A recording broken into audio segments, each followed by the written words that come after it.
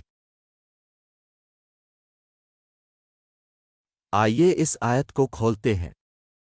زیادہ کے مقابلے نے آپ کو بہکایا ہے 1:2-1۔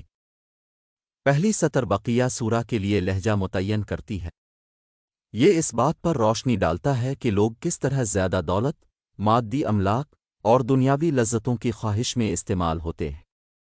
لفظ بیویلڈ یہاں اہم ہے کیونکہ اس کا مطلب یہ ہے کہ لوگ اپنی خواہشات کے ذریعے گمراہ یا فریب کھا رہے ہیں۔ جب تک تم قبروں کی زیارت نہ کرو 1:2-2۔ یہ لائن ایک انتباہ کے طور پر کام کرتی ہے۔ اس سے معلوم ہوتا ہے کہ لوگ دولت اور مادی اثاثے جمع کرنے پر اس قدر مرکوز ہیں کہ موت اور آخرت کی حقیقت سے غافل ہیں۔ لفظ وزٹ یہاں اہم ہے کیونکہ اس کا مطلب ایک حساب اپنی موت کے ساتھ تصادم ہے۔ تمہیں معلوم ہو جائے گا 1:2-3۔ یہ سطر ان لوگوں کے لیے ایک جواب ہے جو شاید یہ سوچ رہے ہوں کہ ان کی دولت اور مادی اموال انہیں ان کے اعمال کے نتائج سے محفوظ رکھیں گے۔ جملہ بالکل نہیں زوردار ہے، جس کا مطلب یہ ہے کہ صورتحال کی حقیقت سے کوئی فرار نہیں ہے۔ لفظ جاننا کا مطلب ہے کسی کے اعمال اور ان کے نتائج کی گہری سمجھ اور پہچان۔ پھر ہرگز نہیں، تمہیں معلوم ہو جائے گا 1:2-4۔ یہ سطر اس خیال کو تقویت دیتی ہے کہ ایک دن حساب ہوگا جب لوگ اپنے اعمال کے نتائج کو پوری طرح سمجھ جائیں گے۔ ہرگز نہیں کی تکرار اس واقعہ کے یقینی ہونے پر زور دیتی ہے۔ ہرگز نہیں، اگر تم یقین کے ساتھ جانتے ہو۔ 1:2-5۔ یہ سطر ایک یاد دہانی ہے کہ اس زندگی میں لوگوں کا علم اور سمجھ بوجھ محدود ہے۔ فقرہ یقین کا علم کا مطلب ایک گہری، غیر متزلزل تفہیم ہے جو لوگ اپنے حواس سے سمجھ سکتے ہیں۔ تم ضرور جہنم کی آگ کو دیکھو گے 1:2-6۔ یہ سطور اس بات کی تنبیہ ہے کہ جو لوگ مادی دولت اور دنیاوی لذتوں کی خواہش میں ہڑپ کر جاتے ہیں ان کو سنگین نتائج کا سامنا کرنا پڑتا ہے۔ لفظ جہنم کی آگ یہاں اہم ہے کیونکہ یہ شدید مصائب اور سزا کی جگہ کی نمائندگی کرتا ہے۔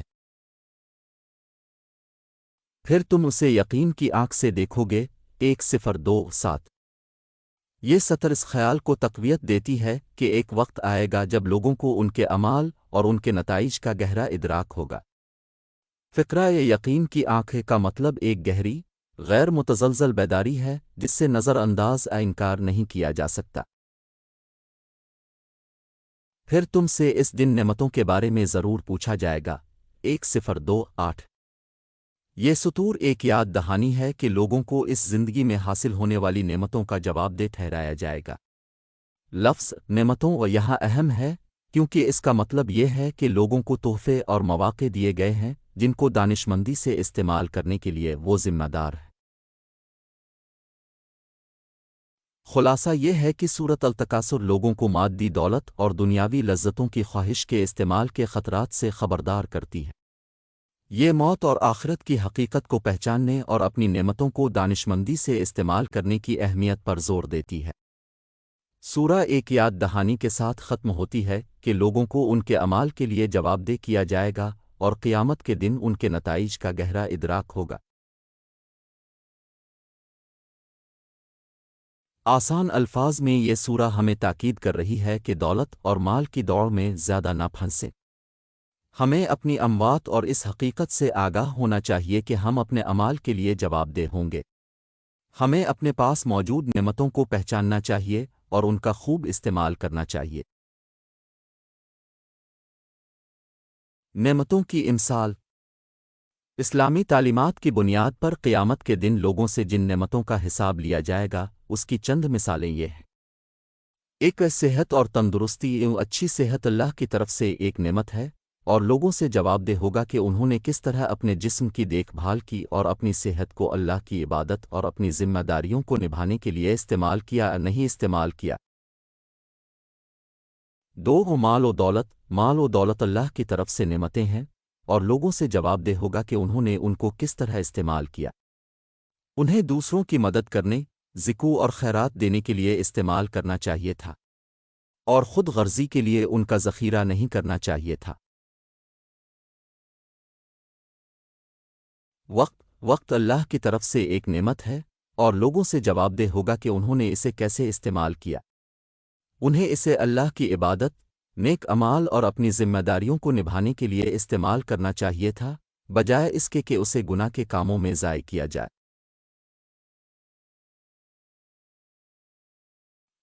علم اللہ کی طرف سے ایک نعمت ہے، اور لوگوں سے جواب دہ ہوگا کہ انہوں نے اسے کیسے استعمال کیا۔ انہیں اسے اللہ کی عبادت کے لیے استعمال کرنا چاہیے تھا، دوسروں کو نیکی کی طرف رہنمائی کرنا چاہیے تھا، اور اسے جھوٹ اور برائی پھیلانے کے لیے استعمال نہیں کرنا چاہیے تھا۔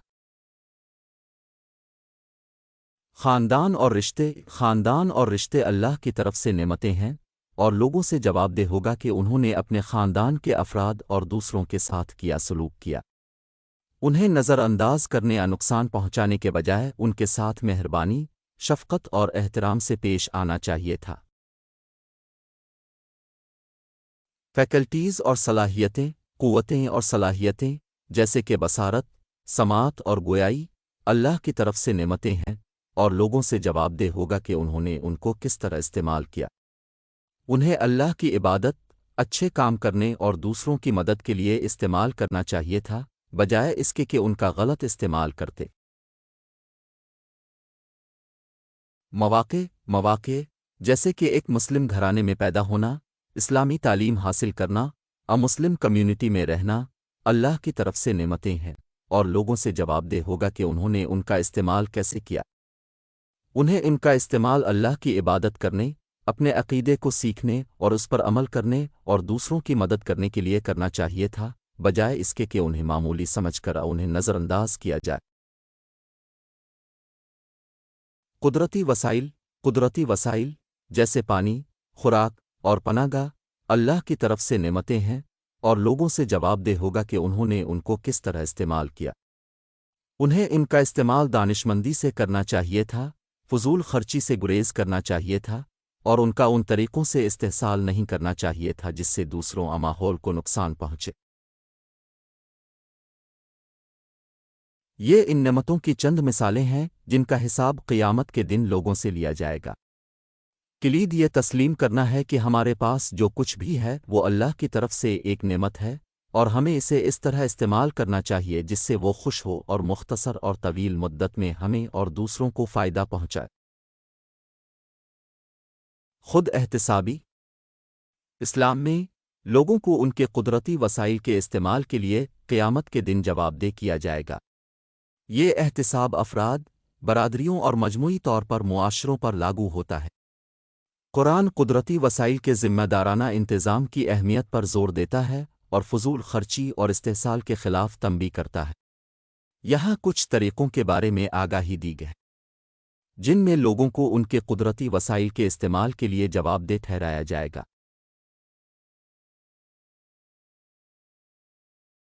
قدرتی وسائل کا ضیاع قرآن فضول خرچی کی مذمت کرتا ہے اور خبردار کرتا ہے کہ لوگوں سے قیامت کے دن وسائل کے استعمال کے بارے میں سوال کیا جائے گا۔ مثال کے طور پر قرآن کہتا ہے، اور فضول خرچی نہ کرو کیونکہ اللہ اسراف کرنے والوں کو پسند نہیں کرتا۔ سورۃ الانعام 6:1-4:1۔ قدرتی وسائل کا غلط استعمال کرنا، جیسے کہ انہیں گناہ کے مقاصد کے لیے استعمال کرنا، بھی گناہ سمجھا جاتا ہے۔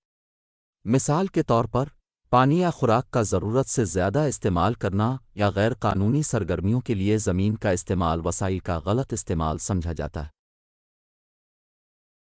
قدرتی وسائل سے فائدہ اٹھانا، قدرتی وسائل کا استحصال کرنا، جیسے زیادہ کٹائی، زیادہ ماہی گیری، ماحول کو آلودہ کرنا، اس امانت کی خلاف ورزی سمجھا جاتا ہے جو اللہ نے انسانیت پر زمین کی دیکھ بھال کے لیے رکھا ہے۔